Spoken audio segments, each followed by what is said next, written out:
You know that classic video games are back when General Motors licenses the Spy Hunter game and theme song for a commercial with their new Pontiac. And I have to admit, it's really one of the best commercials I've ever seen. I've had Spy Hunter for years, and this is one of the rare games that you play on the Atari 2600 with two controllers. The Atari 2600 controller, as you know, only had one button. Now this was pretty limiting in what you could do with that game system. So there were a few games that came out. Stargate comes to mind, the Indiana Jones game, Raiders of the Lost Ark, and Spy Hunter. Now it's kind of a pain in the ass to use two Atari controllers at once, and I actually play my Atari with a Sega Genesis controller, or I have the European Atari 7800 controller, which is similar to a Nintendo controller. So I usually just have one in my lap, and if I need to use the other button, I just reach over and hit the other controller. I think initially when the game system came out, there was some device where you could put two Atari controllers together with a strap. I've never actually seen that. Spy Hunter is a classic arcade game. It's got one of the best video game themes ever made. And as an arcade title, it's one of the best video games ever made.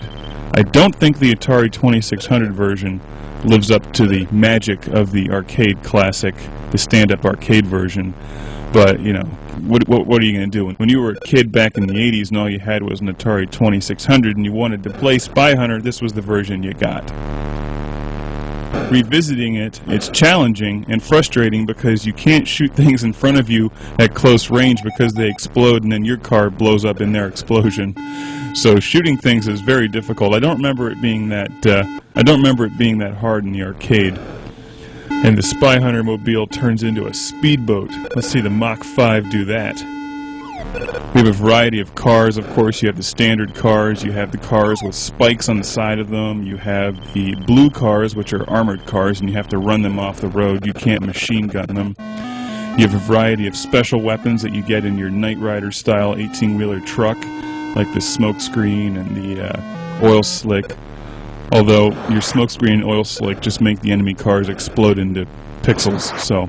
But the bottom line is that when you combine Knight Rider, Speed Racer, and James Bond, that you end up with Spy Hunter. And it's one of the greatest video games ever made, even if the Atari 2600 version falls a bit short.